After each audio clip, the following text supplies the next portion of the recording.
Pigment होता है red orange, these are present in flower and fruits pollination and seed dispersal में ये help करता है। ऑब्वियसली हमें पता है कि सीड डिस्पर्सल किस वजह से होता है, क्योंकि वो इंसेक्ट जो होते हैं अट्रैक्ट होते हैं towards the flower towards the fruit, तो वहाँ से वो सीड लेकर जाते हैं और उसको डिस्पर्स करते हैं। ठीक है, नेक्स्ट है हमारे पास जी लीकोप्लास्ट। लीकोप्लास्ट क्या करता है, store food, this contains an invisible pigment, it is present in roots and stems. ठीक है, रूट्स और स्टेम में फूड स्टोर करता है और फूड 3 टाइप का होता है। अब वो हम देख लेते हैं। ऑयल, जिसको जो लीकोप्लास्ट ऑयल स्टोर करते हैं उनको हम कहते हैं इलेलोप्लास्ट। जो लीकोप्लास्ट कार्ब स्टोर करते हैं उनको हम कहते हैं अमाइलोप्लास्ट। जो लीकोप्लास्ट प्रोटीन्स स्टोर करते हैं उनको हम कहते हैं प्रोटीनोप्लास्ट। नेक्स्ट है जी हमारे पास ribosomes. Ribosomes are the complexes of proteins RNA, that is why they are called as ribonucleoproteins. These are not membrane bounded, और इनको हम ऑर्गेनेली भी इसीलिए कंसीडर नहीं करते। This is basic structure of ribosomes. मैंने आपको बताया कि these are made up of RNA, तो ये जो अंदर मैंने RNA के थ्रेड्स इनको शो किया है। ठीक है, उसके बाद प्रोकैरियोट्स में इनका साइज़ होता है 70S और यूकैरियोट्स में इनका साइज़ होता है 80S। जी नेक्स्ट हम फंक्शन की तरफ आते हैं राइबोसोम्स के। राइबोसोम का फंक्शन होता है to make proteins with the help of transfer RNA and messenger RNA। ये जो प्रोटीन सिंथेसिस का प्रोसेस है दिस इज़ समवट कॉम्प्लिकेटेड, पर हम इसको सिंपली GSA के रिगार्डिंग समझने की कोशिश करते हैं। वेरी सिंपल, जब हम इसकी डिटेल्स में नहीं जाते। तो ये राइबोसोम्स का स्मॉलर यूनिट है, ये इसका बिगर यूनिट है। ठीक है, इसके दरमियान में से मैसेंजर RNA गुजरता है, राइबोसोम इसको रीड करता है and according to the reading ribosome signal भेजता है ट्रांसफ़र RNA को के प्रोटीन्स के ऐसे मोनोमर्स लेके आए जो कि इस मैसेंजर RNA पे लिखे हुए हैं। वो वैसे मोनोमर्स लेकर आता है और फिर राइबोसोम्स उन मोनोमर्स को जोड़ कर क्या बनाते हैं, प्रोटीन्स बनाते हैं। ठीक है, इस तरह से यहाँ से निकलता जाते हैं, यहाँ से मोनोमर्स आते जाते हैं और यहाँ से प्रोटीन्स बनती जाती हैं। ठीक है जी, नेक्स्ट है हमारे पास nucleus. This is basically not an organelle, but इसको हम सेल स्ट्रक्चर में ही कंसीडर करते हैं। देखते हैं control centre, it is called the control centre of cell, all the heredity gene is present in the nucleus. अब इसका स्ट्रक्चर कुछ ये है, ये जो है इसका पोरस इन्वेलप होता है when cell is not in its dividing stage. ठीक है, इसको हम कहते हैं न्यूक्लियर इन्वेलप। उसके अलावा इसके अंदर ये heredity material thread like structure में होता है, बहुत ही थिन, इसको हम कहते हैं क्रोमेटिन मटेरियल। लेकिन जब न्यूक्लियस डिवीजन स्टेज पे पहुंचता है तो उस वक्त क्या होता है, ये सेल की जो मेम्ब्रेन न्यूक्लियस की मेम्ब्रेन है ये भी डिफाइंड हो जाती है और ये जो क्रोमेटिन मटेरियल है क्रोमोसोम में कन्वर्ट हो जाता है और इसके न्यूक्लियस के अंदर एक न्यूक्लियोलस पाया जाता है जिसके अंदर क्या होता है, राइबोसोमल RNA। तो बेसिकली राइबोसोम्स भी यहाँ से ही बनते हैं फ्रॉम द न्यूक्लियस। ठीक है, फंक्शंस देख लेते हैं। All the cellular functions are carried out by the command of nucleus, obviously that is why it is called as the control centre. Ribosomal RNA is present in the nucleolus. Protein synthesis में इसका function है। Okay जी, और उसके अलावा क्या है, gene transfer to the next generation. Obviously जब cell divide होता है तो कंट्रोल सेंटर से ही क्या होते हैं, क्रोमोसोम्स आते हैं और फिर वो आगे नेक्स्ट जनरेशन में जाते हैं हेरिडिटी मटेरियल। ठीक है, नेक्स्ट जो हमारे पास ऑर्गेनेली है that is peroxisomes. Peroxisome is an very simple organelle, this is a single membrane bounded organelle contain enzymes. ठीक है जी, ये इसका बेसिक सा स्ट्रक्चर है, अ मेम्ब्रेन बाउंडेड ऑर्गेनेली, और इसके जो अंदर है इसके अंदर डिफरेंट इंजाइम्स पाए जाते हैं। Those are basically hydrolytic enzymes. Function देख लेते हैं, इसका फंक्शन होता है एनाबॉलिज्म और कैटाबॉलिज्म का। डिटॉक्सिफाई द हार्मफुल हाइड्रोजन पर ऑक्साइड इन द लिवर, उसकी वजह से क्या होता है, प्रिवेंट करता है कॉर्सिव इफेक्ट ऑफ हाइड्रोजन पर ऑक्साइड को। ठीक है, नेक्स्ट है जी ग्लाइऑक्सिसोम्स। जो प्लांट के पेरोक्सिसोम्स हैं उनको बेसिकली ग्लाइऑक्सिसोम्स कहा जाता है और प्लांट में कहाँ पे प्रेजेंट होते हैं, in the fat storing cell. ठीक है, और इसका फंक्शन क्या होता है, produce energy from the fat reservoirs in the seed cell to help grow plant. इसका बेसिकली फंक्शन भी एनाबॉलिज्म और कैटाबॉलिज्म ही है। ये प्लांट की सीड के सेल में जाकर जहाँ पे के फैट स्टोर होता है, हमने पढ़ा था इलेलोप्लास्ट, उसके अंदर जहाँ पे फैट स्टोर होता है उसको ब्रेक डाउन करता है और उससे एनर्जी प्रोड्यूस करता है, सो दैट के सीड से जो है एक प्रॉपर प्लांट ग्रो करता है फिर। ठीक है, नेक्स्ट है हमारे पास जी lysosomes. Lysosomes are to digest, split and degrade the large molecules. ठीक है, हाइड्रोलिटिक एंजाइम्स इसमें भी पाए जाते हैं। ये कुछ जो है लाइसोसोम का स्ट्रक्चर है हमारे पास, this is basically the lysosome. पर ये लाइसोसोम के क्रिएशन की डायग्राम है। ये हमारे पास एंडोप्लाज्मिक रेटिक्यूलम है, यहाँ से लाइसोसोम वेसिकल्स निकलते हैं। These are then packed and transformed into lysosomes by the Golgi bodies. ठीक है, फंक्शन देख लेते हैं। In prokaryotic organism splitting happens through the phagocytosis process, ठीक है जी। ये हमारे पास लाइसोसोम का पार्टिकल वेसिकल है और ये बाहर से आ रहा है फूड वैक्यूल, ठीक है। फूड वैक्यूल एंटर होगा इन द अमीबा सेल और इससे क्या होगा, कॉन्ट्रेक्टाइल वैक्यूल इसको डाइजेस्ट करेगा और इनको ब्रेक डाउन करेगा into smaller pieces and then digest करेगा और प्रोड्यूस करेगा energy for the amoeba cell, ठीक है। ये फैगोसाइटोसिस का प्रोसेस है। In eukaryotes white blood cells work on the phagocytosis procedure. White blood cells भी जो हमारे within the immune system work करते हैं, कोई भी जो है फॉरेन इन्फेक्शियस एजेंट जो बॉडी में आता है वो भी इनगल्फ करते हैं उसको through the process of phagocytosis.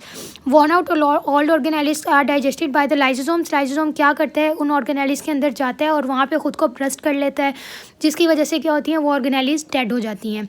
उसके बाद है where lysosomes burst the hydrolytic enzyme disperse called as a suicide bag. Obviously बात मैंने आपको पहले बता दी है, ऑर्गेनेलिस के अंदर जाता है वॉर्न आउट ऑर्गेनेलिस में और वहाँ पे खुद को ब्रस्ट कर लेता है और फिर क्या होता है, वो हाइड्रोलिटिक एंजाइम्स की वजह से ऑर्गेनेलिस डेड हो जाती है। That is why lysosomes are also called as suicide bags. Next है जी हमारे पास गोल्जी ऑपरेटस।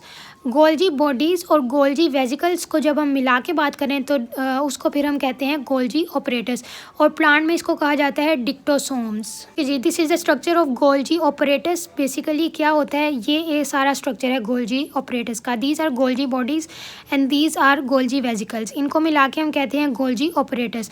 अब क्या होता है कि रफ एंडोप्लाज्मिक रेटिक्यूलम से वेजिकल्स निकलते हैं, पार्टिकल्स निकलते हैं, उनको गोल्जी ऑपरेटस के ज़रिए से ही आगे बॉडी सेल बॉडी में क्या होता है, ट्रांसफ़र किया जाता है। अब ये जो है हमारे पास इसकी जो ये स्ट्रक्चर होता है, ये इर्रेगुलर शेप है, इसको हम कहते हैं सिस्टर्नी, ठीक है। फंक्शंस देख लेते हैं। ट्रांसपोर्टेशन है, ये जो गोल्जी वेजिकल्स बनती हैं इसको इसकी स्पेसिफाइड जगह तक पहुंचाने के सिग्नल्स भी गोल्जी बॉडीज़ ही देती हैं, ठीक है। उसके अलावा मॉडिफिकेशन है, जो ये पार्टिकल्स एंडोप्लाज्मिक रेटिक्यूलम से निकलते हैं इनको मॉडिफाई किया जाता है for the proper functioning with in the Golgi bodies. उसके अलावा पैकेजिंग है, ये जो पार्टिकल्स हैं, हमने देखा था पीछे लाइसोसोमिक पार्टिकल्स भी आए थे बाहर, उनको गोल्जी बॉडीज़ ने पैक किया था और उसको प्रॉपर फॉर्म दी थी एक लाइसोसोम वेजिकल की, ठीक है। ये इसके फंक्शंस हैं। नेक्स्ट है जी हमारे पास एंडोप्लाज्मिक रेटिक्यूलम। एंडोप्लाज्मिक रेटिक्यूलम का टर्मिनोलॉजी को पहले हम जो है डिवाइड करके देखते हैं कि व्हाट द बेसिक मीन्स, ठीक है। Endo means plasma and reticulum means network. तो ये देखें, ये प्लाज्मा का एक नेटवर्क बना हुआ है, तो that is why it is called as endoplasmic reticulum. This is made up of proteins, lipids and ribosomes are present. Proteins और लिपिड से बना हुआ है और इसके अंदर राइबोसोम्स होते हैं। अब हम देख लेते हैं किस तरह से ये जो है वेरी सेमी सर्कल शेप जो है ये स्ट्रक्चर्स बने हैं। These are basically the rough endoplasmic reticulums, और इनको रफ क्यों कहा जाता है, because of the presence of ribosomes in them, ठीक है। और ये जो स्मूथ इनको एंडोप्लाज्मिक रेटिक्यूलम कहा जाता है बिकॉज इनके ऊपर कोई राइबोसोमल जो बॉडीज़ हैं वो अटैच नहीं है। और जो ये दरमियान वाली स्पेस है इनको कहा जाता है सिस्टर्नल स्पेस। और ये जो स्ट्रक्चर्स मैंने आपको इसमें भी बताया जो कि यू शेप स्ट्रक्चर है, इनको हम कहते हैं सिस्टर्नी। ओके जी, अब इसके फंक्शंस देख लेते हैं। स्मूथ एंडोप्लाज्मिक रेटिक्यूलम के फंक्शन क्या है, इट डिटॉक्सिफाई H2O2 पेरोक्सिसोम्स की तरह। उसके अलावा ये लिपिड फॉर्मेशन करता है, फॉस्फोलिपिड्स बनाता है। उसके अलावा steroid formation, steroid that is a lipid hormone made up of lipid, वो भी उसकी फॉर्मेशन भी स्मूथ एंडोप्लाज्मिक रेटिक्यूलम ही करता है। नेक्स्ट है rough endoplasmic reticulum. Rough endoplasmic reticulum का बहुत बेसिक फंक्शन है, दैट इज़ प्रोटीन सिंथेसिस, और these proteins are actually membrane bounded, ठीक है। उसके बाद सेल स्ट्रक्चर की जो आगे डिफरेंट कंस्ट्रेंट्स हैं उनको हम देख लेते हैं। एक तो हमने देखते हैं न्यूक्लियस ऑर्गेनेली में ही, क्योंकि उसका बेसिक फंक्शन था इसलिए उसको ऑर्गेनेली में ही कंसीडर किया जाता है। अब नेक्स्ट हम देख लेते हैं सेल मेम्ब्रेन। सेल मेम्ब्रेन क्या है, 80 to 60% are proteins, 40 to 20% are lipids और 10 to 20% are carbs. This is the lipid bilayer model, sandwich model, lipid bilayer model. ये क्या है हम देखते हैं, ये these are the intrinsic proteins, these are the extrinsic proteins. Intrinsic मतलब जो कि इनसाइड एम्बेडेड है और एक्सट्रिंसिक जो कि आउटसाइड है, ठीक है।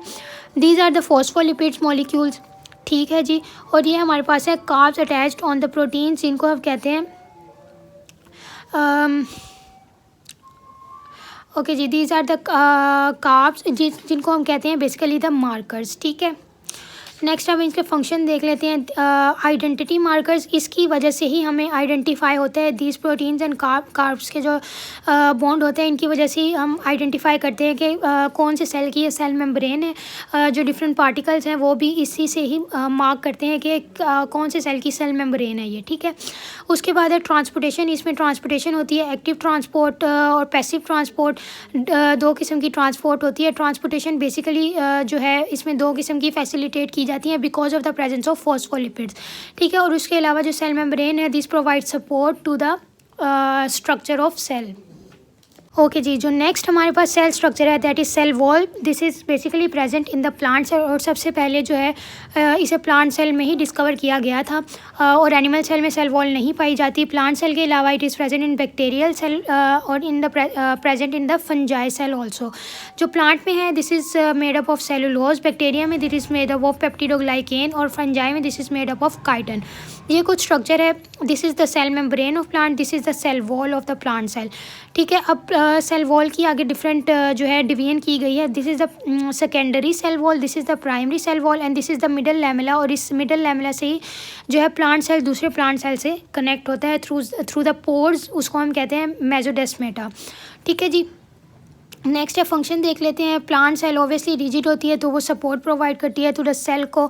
उसके बाद है टर्जिड प्रेशर को कंट्रोल मतलब मेंटेन करती है।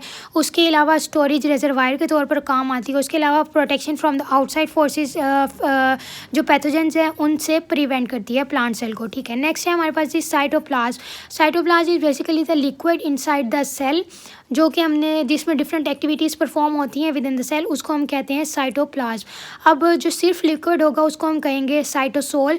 जो लिक्विड प्लस न्यूक्लियस होगा उसको हम कलेक्टिवली कहेंगे protoplasm. Liquid plus nucleus plus membrane होगी तो उसको हम कहेंगे प्रोटोप्लास्ट। जब इनको हम इकट्ठे बोलेंगे तो उसको हम कहेंगे प्रोटोप्लास्ट। जब सिर्फ हम रेफ़र करेंगे न्यूक्लियस और सिर्फ लिक्विड को तो तब हम उसे कहेंगे प्रोटोप्लास्ट। जब सिर्फ लिक्विड को बात करेंगे हम तो फिर हम उसे कहेंगे साइटोसोल। और जब एक सेल के लिक्विड की बात कर रहे हैं मतलब इन जनरल बात हो रही है तो फिर हम उसको कहेंगे cytoplasm.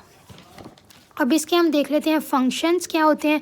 Support to the cell through the cytoskeleton. हमें पता है कि साइटोप्लाज्म में साइटोस्केलेटन पाया जाता है जो कि सेल को स्ट्रक्चर देता है।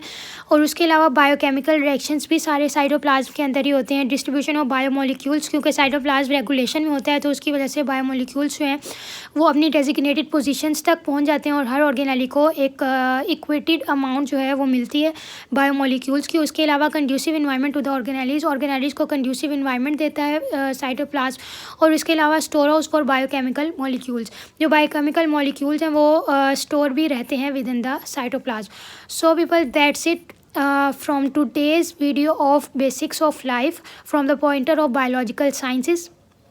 नेक्स्ट जो है हम नेक्स्ट सब टॉपिक के साथ आएंगे बायोलॉजिकल साइंसेस के। Hopefully this video will add value to your knowledge. अगर आपको लगे मुझे किसी और टॉपिक पर भी वीडियो बनानी चाहिए please let me know in the comment section below. Your recommendations will always be appreciated. जज़ाकुमुल्लाहु खैर फ़ी अमानिल्लाहि। अस्सलामु अलैकुम।